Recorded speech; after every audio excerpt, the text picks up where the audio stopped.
Sexpot Comedy, collaborative, community-driven comedy from Denver, Colorado.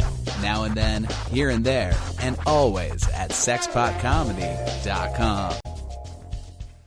Yeah.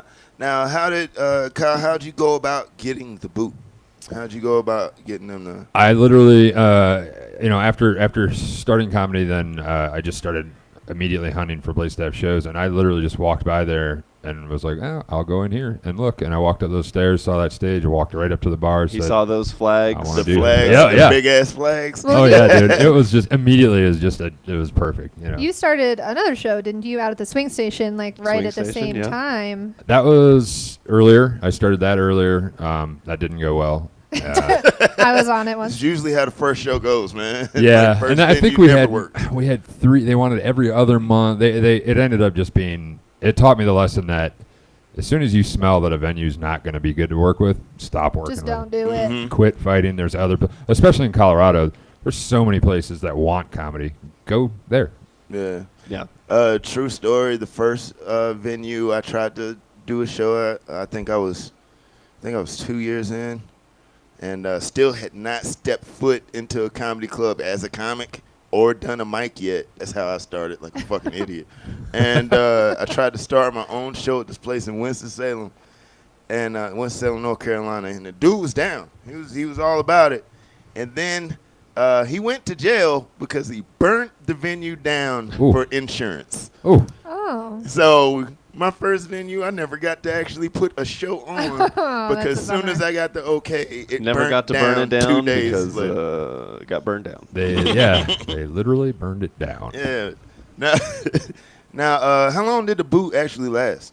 I know I can't remember how many year. times. It was a year. It was a year, yeah. We started in July, and then we went full-time every Friday and Saturday in February. Right.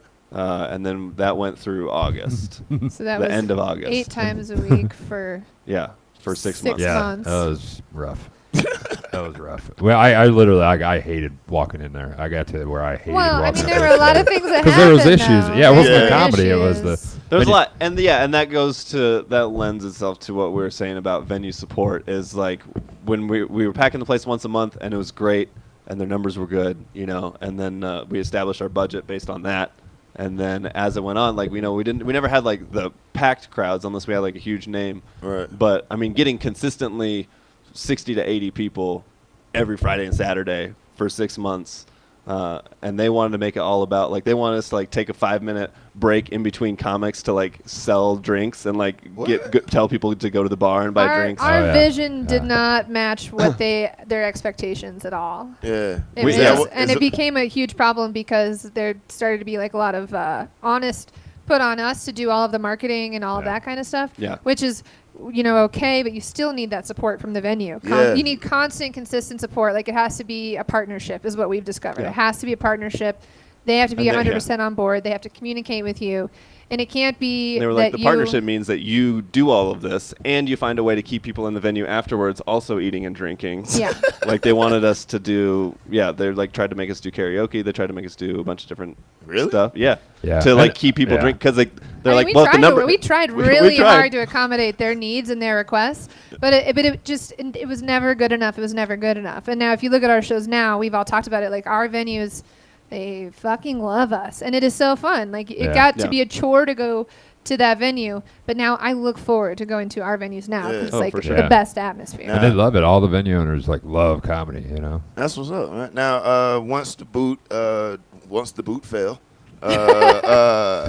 Very unceremoniously. It was that week. I had shows booked out for 5 months. Yeah, I remember seeing you put stuff out hey man, we kind of booked these guys to do the boot.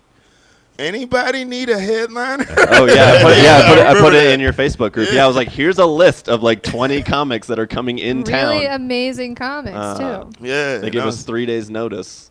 But and they're like, we're going to show football I mean, instead. in their defense, in the Boot's defense, they did see once Doug Stanhope came to the Boot and sold the place out for $30. They could clearly see that it wasn't working, Right. And they wanted to separate. They wanted to go in a different direction. That was It like was 3 2 weeks weeks after That was Stanhope. 2 weeks Yeah, ago. we were 2 like weeks at the Stanhope. 2 or 3, yeah. Jesus Yeah. Christ. After it was over capacity, sold out, they made more money that night than they make an entire week, and then they were like, "You guys aren't really cutting it."